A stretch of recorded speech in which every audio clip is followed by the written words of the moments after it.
Good morning, everybody. Welcome back to MUFC versus everybody. Welcome back to the channel. I am your host, Sean. So glad to be able to stop by with you on a daily basis this summer with the Man United news roundups, with the match reviews of the preseason tour. Obviously, I haven't read too much into the preseason friendlies, like I say, but it's still good to check out the youngsters, check out the team, and then just pray for no injuries, right? So happy to be back. Happy to talk today more about some transfer updates, some possible stadium news, and as the thumbnail implies, I want to talk a little bit about Casemiro today. So not a whole lot of news going on in terms of transfers. It sounds like things could be happening later on this week. Of course, I will be here for that if and when it does, but let's get stuck in today. Before we do get stuck in, please don't forget to hit the like button. Don't forget to subscribe to the channel if you are new, and go check me out on Twitter, MUFC versus everybody. I see Danny B already up and at him this morning. Danny B, morning. How are you, my friend? Good to see you. First things first, we'll talk a little bit about what we maybe can expect from transfers this week. A couple updates coming from Romano and a few other sources. So first and foremost, Fabrizio Romano has given us a little update on the Matthijs de Ligt, Noussair, Mazraoui deals. That was yesterday. Today was a little bit more. So yesterday, it was reported that Bayern Munich won a total package of around £60 million for both de Ligt and Noussair Mazraoui. Remember the other day, Man United submitted a double deal offer. Basically, they're trying to get a joint deal going. Obviously, we don't want to pay $60 million. But Romano assures us that the conversations are ongoing. United are confident. The players' camps are confident. Bayern Munich just want a little more money. Romano added that we've informed the agent. So remember, Pimenta, I think her name is Daniela Pimenta. She represents both players, Mazraoui and de Ligt. So United have informed her that we will be back with a new bid within the next couple of days. And again, the players are confident they're going to be United. They're going to join United this summer. Everybody sounds like it's pretty much wrapped up. But again, it's just in that haggling phase. It's like when you submit a bit, like a best offer on eBay, right? You know, I always look for the best offers. I don't get into auctions. I can't remember the last time I actually got into an auction on eBay, but I always lowball, and then it's just a back and forth, and then you just go from there. Usually, you'll get in the middle. I'm shocked at how many lowball offers have had accepted when it comes to like United jerseys on eBay, but you never know, right? My philosophy is when it comes to things like that, if you never ask the question, the answer is always no. So give it a shot. You never know what's going to happen. I don't think that $60 million for both players is too crazy, if I had to be honest.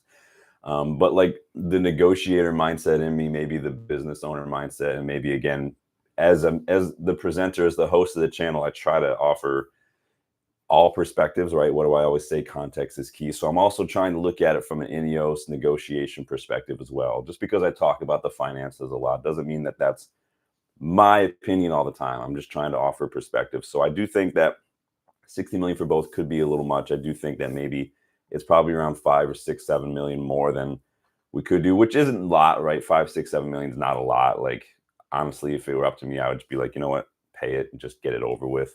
But again, the big sticker for me, at least with de Ligt, is the injuries, the knee injuries specifically over the last couple of years. But as long as, if it's like 55 to 60 million flat, and that includes any potential add-ons, and you're not adding another 15 million add-ons onto that, then I'd probably say just get it over with. We need defender, and we need a right back that is more suited to our system. But that's just me. So, I mean, what do you think? What are your thoughts on 60 million for de Ligt and Mazraoui? Get it done. Do you have another target? Would you not want de Ligt? I know, like I've said, you know, if you looked at my deep dive video, which you can go check out on the channel, I do talk extensively about those knee injuries. If it weren't for the knee injuries, de Ligt would be almost a dream center back signing, in my opinion. I've liked de Ligt for a long time. I think he's a great defender, good leader, good physical presence, good on the ball. And I think that any team would be glad to have him. I just worry about those injuries. So let me know what you think. Yes, yay, nay, de Ligt, Mazraoui, both, just one, the other. Let me know what your thoughts are. Do you think we'll get that done this week? Do you think we'll see some center backs sold at United? It's 5 years today. 5 years is the anniversary of signing Harry Maguire. Harry Maguire's been here 5 years now, if you can believe that. Is he can it sounds like he could be here next year. Lindelof, jury's still out on whether or not that's gonna get done or not. But let me know what your thoughts are. Got a little bit of random bit of news yesterday regarding a young midfielder who's on everyone's list. And this is coming from journalist Jack Talbot on Twitter. He reports that Crystal Palace value Adam Wharton at £100 million and view him as potentially greater than Declan Rice and Moises Caicedo, who both left for more than that. The 20-year-old is contracted to Palace till 2029. He's happy at the club. So I know a lot of us have spoken when it comes to defensive midfielders, especially young defensive midfielders. Adam Wharton kind of burst onto the scene last season. Very impressive young defensive midfielder at Palace. Looks very promising, super young. English, obviously, which is going to be appealing to a lot of clubs, similar to like Declan Rice.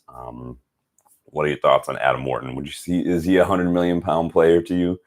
I don't know if I've seen enough of him yet. You know that I'm hesitant to drop $100 million on players that have only been doing it for like a season.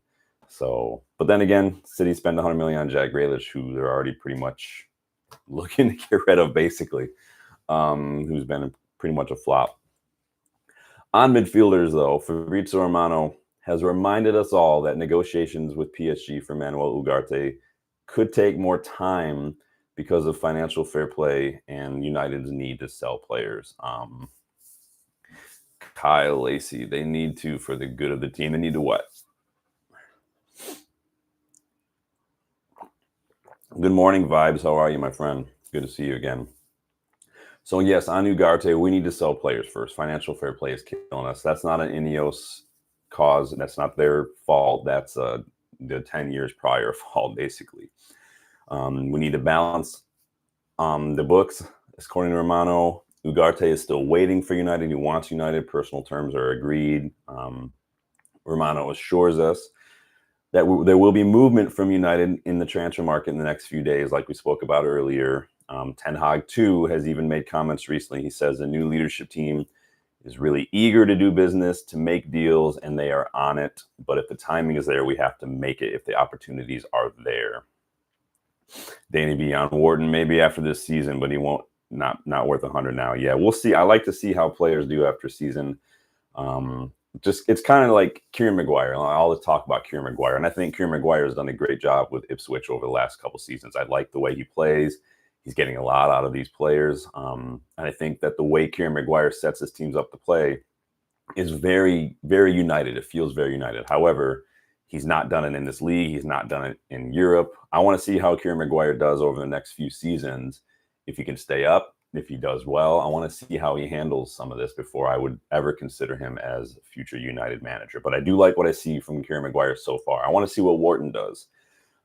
Obviously, their new manager came in last year, Crystal Palace, and they did really well. Wharton has been a big standout star, but we've seen other young, big breakout stars like Romeo Lavia. I know Romeo Lavia was unlucky with an injury, but we'll see what happens.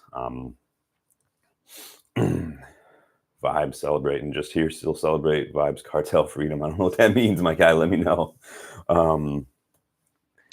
Again, speaking on midfielders, though, check your calendars because I know this is going to seem like this. We're doing a Groundhog's Day, but Frenkie de Jong. I know. Frenkie de Jong. Do we even need to talk about it, right? But I wanted to because you have to like laugh sometimes. We have to have a bit of joking around because we did get some reports from Spain coming out this morning that claim that Barcelona are desperate to sell Frenkie de Jong. They've offered him to multiple clubs, including United. And supposedly they're asking around 30, 35 million pounds for him. I mean, he's on like 600K a week, though. It's insane. And, I always forget the kind of wages that Barcelona pay their players, right? Just when you thought that United were one of the worst run clubs when it comes to overpaying for players, there's always Barcelona ready and willing to say, hey, hold my beer. I got this. In any case, I think it's a non-starter, in my opinion. I think that it's not that I don't think the rumors are true that maybe Barcelona are interested in selling him. It seems odd to me that they would willing to, not willing to sell him, but now they are. I think that ship for me anyway has sailed. When we were first linked with him in that first season under Ten Hag, I was all for it. I thought he was perfect. I love Frenkie de Jong. Good playmaker. Good, just plays all over the. I love Frenkie de Jong. But I think that that opportunity is come and gone. Plus, he's had so many injuries recently, especially those ankle injuries, kind of like Ligt. So keep an eye on that. But I mean, last season alone, De Jong missed like 200 days and like 30 games for both club and country. That was just last season. I think that's a non-starter. So would you still take De Jong? Are you done with De Jong? Did you even forget that he was still a footballer at this point? But let me know what you think. Moving on to some players that at United. So this is coming from Laurie Whitwell with The Athletic, right? He had some things to say regarding a couple of youngsters who have been featuring heavily on our preseason tour, specifically Harry Amas and Toby Collier. On Harry Amas, Whitwell reports that he is expected to continue this season with United, perhaps in and around the first team, I imagine, rotating in and out, probably on the bench for a lot of the matches. Ten Hag did have nothing but praise for Amas the other day, but he did admit he's not quite ready yet. So we'll see what happens with Harry Amas. On Toby Collier, Whitwell writes that Ten Hag rates Collier, but will weigh up whether to organize a loan or keep him around next season for development. If true, could that willingness to maybe loan Collier be indicative of our midfield plans? Maybe Casemiro is going to be sticking around. We'll talk about him in a few moments. Maybe Ugarte is pretty much wrapped up. Could Rabiot be coming in for free? I don't know. But if we rated Collier, we saw that last season too. Collier was getting kind of the Mainu treatment from the season prior. Ten Hag clearly likes him. He's featured a lot preseason. He's kind of the profile of midfielder that Ten Hag has historically liked. He's like Edson Alvarez, basically the same profile. But if we're open to loaning him, what does that mean for midfield? I think a lot of people would probably keep Collier around for rotation, maybe for some cup games, maybe for, the Europa League group stage, which is kind of different format now. But if we're pretty much locked in for the next stage and there's like a match left, that would be the match for like Collier to come in and get some European minutes, right? So we'll see what happens there. Let me know your thoughts on Collier. Would you loan him? Would you keep him around if he's not? It's one of those things, right? Like he's at the age, he's 20 now, right? So it's like he's starting to get to an age where we really want to see if he's showing something. He's at the age where at a team maybe like a Sheffield United or something, he would probably get a lot of minutes. So is it worth it to send him out on loan for a year, kind of like we did with James Garner? Or do we want to keep him and use him? I think it just depends on what happens with some of the players we have. Eriksen, Casemiro, are we going to get Ugarte, things like that. So Danny B says keep him. I would probably keep Collier only if he's in the plans, as in he's going to get minutes, because it's detrimental, in my opinion anyway, to have someone 20 years old who's not getting minutes. We've already seen like Binder. I know he's a keeper, but like Binder could be playing probably more matches, in my opinion. I'd like to see more. What was the point? I know he wasn't expensive, but like I want to see what he does. Like Mainu got a lot of minutes. Mainu's super young. Garnacho's getting a lot of minutes. Collier's older than both of them. So he's kind of at that age where I really want to see what he can do. And the only way you're going to be able to see that is if he plays. And if he's not going to play, then I feel like, what's the point? I don't want to be like when you're playing fantasy football against somebody and they draft a player before you just so you can't have it, and they just want to hoard all these players. We'll see what happens. I would keep him if he's going to get minutes, but if he's not, then we probably want to loan him and see how he does. We can always bring him back from loan if we need to, but it just depends on how he looks in the plans for going forward. So, speaking of midfielders, though, this brings me to a question that I was thinking about a little bit yesterday. Obviously, Casemiro's been playing a lot in preseason. Last season wasn't so hot. First season here, he was suspended for like 8 games because of card accumulation and whatnot. So last season, obviously injured. And then when he came back from his injury last season, he did not look great. Like I've said many times, in that FA Cup semifinal against Coventry City last year when Casemiro stepped up to take the first pen in the shootout, I knew from the look on his face he was going to miss that shot. It looked like he put off the vibe late last season, Casemiro, that he just mentally and even maybe emotionally, his heart and his mind just weren't in it at United anymore. Obviously, we got a lot of heavy Saudi links over the summer. We know that Sir Jim Ratcliffe was critical of the Casemiro signing. £70 million, base salary of $350K a week. He still has 2 years left on his contract. We're struggling to sell him or even really generate solid concrete interest, right? Because of what we pay and his age and, quite honestly, his form. And it's just, again, we talked about this a little bit yesterday. We struggle with this. Again, we had those Saudi links. Then we saw reports the other week that suggested that United maybe had pivoted and wanted to hold on to him and see how it goes. The report was that United maybe thought that last season's dip in form was a one-off, and then the focus going into this season was how can we get the best out of Casemiro.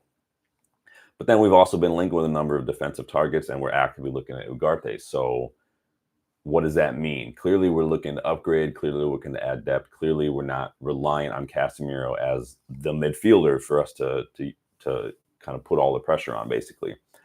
My question, though, is would it be better just to terminate Casemiro's contract if we're not looking to keep him, if he's at his age, the criticism he's received from our new owner for the transfer and just his dip in form, and the fact that we're struggling financially, would it be better just to terminate his contract? So with his wages, Casemiro costs United over £18 million a year. That's just on the wages, right? He's got 2 years left. So if he stays here for 2 years and runs out his contract, we'll have paid another £37 million in wages to keep Casemiro. That's not even including the bonuses, which could take it to 100K, extra 100K a week or an extra $5 million per year. So that's over more than 10 million on top of that. Would we get 37 million for Casemiro from an offer from another club who's interested? Would we get 18 mil next year? That with 1 year down, like if we keep him for another year, he's got 1 year left. We still have to pay him another 18 million in wages. Again, so if he runs down his contract due to no interest or whatever that looks like, and we're not going to renew and we're going to let him walk, like Martial, like Varane, like De Gea, we will have spent 37 million just to lose him for free. So now what is that number with everyone's wage reduction, right? So it drops him to about 260K a week. So it's roughly like 27, 28 million with the wage reduction. If we qualify for Champions League, obviously it's going to go back up. It gets really convoluted when you start looking at Europa League versus Champions League wages. But again, would we get 27 million even right now? Would someone pay 13 million for him next summer if we miss out on Champions League again, based on what we're going to pay in wages? Basically, a club's going to have to offer around 30 million for Casemiro in order for United not to lose money over the next couple of years. Or if we're not going to get that, if we don't want to pay that and just let him run out his contract, if we're not confident in what he can offer to the team on the pitch, which to me is the most important thing, would it be wiser to simply terminate Casemiro's contract and avoid having to spend that much on his wages, only to lose him in 2 years because no one can afford it? If we terminate his contract, he's free to go wherever he wants to. He's free to accept any wage. Honestly, he's free to accept any wage right now if a club is interested. He doesn't have to hold out for what he's being paid at United. Not every player is going to do that. Ligt is willing to take a pay cut to come to United. I know people get hung up on how much players are being offered or being paid, and like other clubs have to pay that. It's not always the case. A player can always choose to take a pay cut if they'd rather play football. Then it becomes, what the player's priorities are. You can tell a lot. I said when Ronaldo did that Piers Morgan interview and basically forced an exit from the club, and I told my buddy who's, big Ronaldo guy, big Madrid guy, I was like, where he chooses to go next now that he's a free agent is going to tell us a lot about where his priorities lie. And he chose to go to the Saudi league and get paid a lot of money. And it shows you where Ronaldo's priorities are. And the fact that nobody wanted to buy him that summer, and the fact that that was the best offer you get as a free agent, tells you a lot about. And the same with De Gea. I love De Gea. De Gea is was a great keeper for us. One of the probably the best shot stopper in the world back in like 15, 16, 16, 17. But he's still a free agent. He's been a free agent for over a year now. And so what does that tell you? So that I wanted to pose that question today as I was looking around at the numbers, doing the math. 2 years left in Casemiro's contract. It's a lot of money. It's probably around $30 million a year we're going to be spending just to keep him here. If nobody comes in for him this year, we're going to be stuck with him for another season, paying another $18 million in wages. Do we want to do that? Do you want to do that? Is that if that's the thing that's kind of keeping us financially from kind of improving the squad and moving forward, would it be worth it for us just to terminate the contract? Ineos didn't buy Casemiro. That was the old ownership, and they didn't even use their money. That's our money. So it's not like Ineos themselves are losing money on this. They will be losing money if they continue to pay him for 2 years, though. Ineos didn't spend $70 million on Casemiro, but they will spend almost, between 30 and 40 million for the next 2 years to keep him. So let me know your thoughts on Casemiro.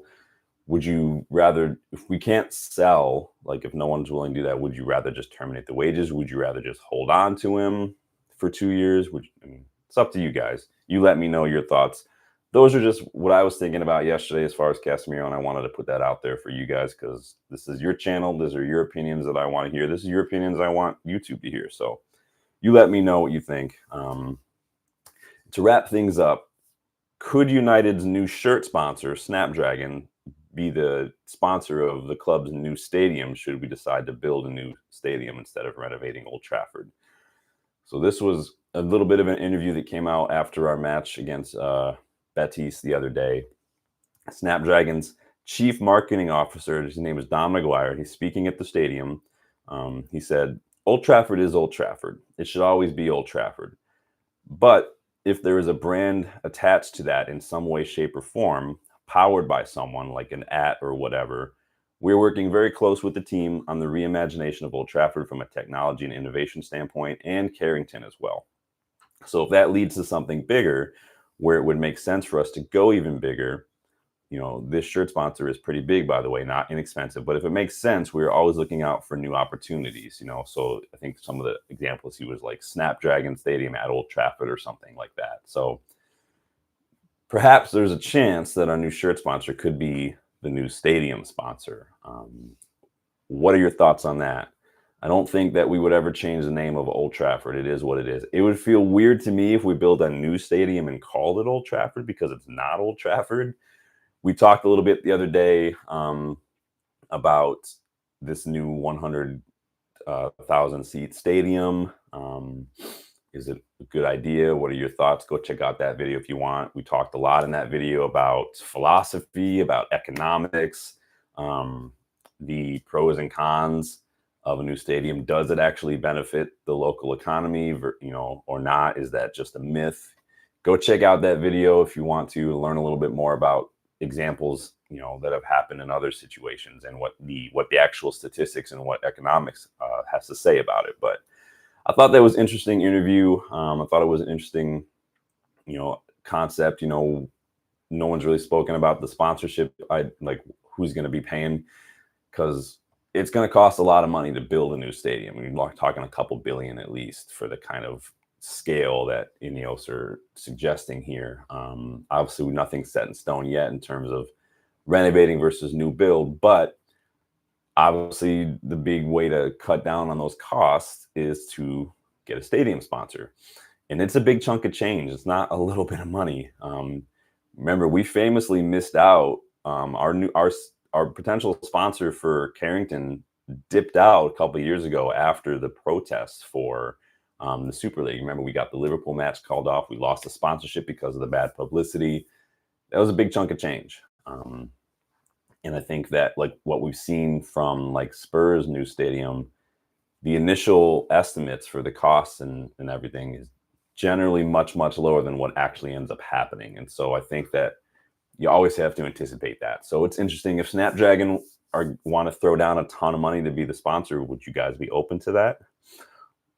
If it's a new stadium, it's not going to be called Old Trafford most likely, but we'll see what happens. But I thought that was interesting. Wanted to get your thoughts. Let me know what you think in the comments. Let me know what you think in the live chat. I'll keep the live chat open for a hot second while I go and run and check and see if there's any late breaking developments this morning. Again, slow news this weekend. From what we've seen from Romano and everybody, it sounds like we probably could see some big stuff coming up in the next couple of days here, but we will see what happens. Nothing really popping up. Kyle, Danny, vibes. Hope you guys are all having a good morning. What do you guys got going on today? I've got some things to do. Going to be looking at cars a little later on because I do need to get a new vehicle here shortly. What do you guys got going on today? I'm getting some coffee first. That's what I'm doing. You guys going to be checking out this Community Shield this weekend? I know that's I think it's 10 a.m. kickoff my time. Do you guys rate the Community Shield? Are you interested? Do you think that we're going to be lining up with a lot of first teamers? Or do you think it's going to be the kids? Like I've said the other day, play the kids. I don't want to see any more injuries. It's a Community Shield. I know it's been around for a long time, but even Fergie didn't really rate it that highly in terms of a competitive match. I just don't want any more injuries. We got to be ready for Fulham, and we've got it. I mean, you'll probably see some returning players like Bruno, Garnacho, Licha, Dallo, these guys. You'll probably see some of these guys feature to get a little bit of match minutes in their legs ahead of the season, but we'll see what happens. Maybe Xerxes, maybe we get a Xerxes cameo. I think it's hard, right? It's hard to find that balance between getting these players back match fit versus I don't want to risk them in a friendly. So hopefully the referees are going to be better. It is at Wembley. It's no longer in the U.S., so we don't have to deal with these bullshit MLS refs who have no idea what they're doing. So we will see what happens, but I am going to wrap it up there. Let me know what you think of Casemiro's contract. Let me know what you think of maybe Snapdragon buying the naming rights to a new stadium. Let me know what you think we're going to be doing this week in terms of transfers. Is it going to be a Ligt, Ugarte, Mazraoui kind of triple threat this week? Are we going to not buy anybody? Who do you see being kind of sold? Wan-Bissaka sounds like that's wrapped up. There's still Lindelof for now and there. Fulham might be coming back with another offer for McTominay this week. It could be 3 in, 3 out by the end of the week. But let me know your thoughts. Don't forget to hit the like button. Don't forget to subscribe to the channel if you are new. Again, shorter video today. Not a whole lot going on, but I'm sure that we'll see a lot in the next couple of days. And of course, when we do, I will be here to get your thoughts and share a little bit of my own. Until then, though, enjoy your day, whatever you guys are getting up to, and I will see you guys on the next one. Thanks, everybody, for stopping by today. Danny, Kyle, vibes. I'll talk to you guys later. Bye.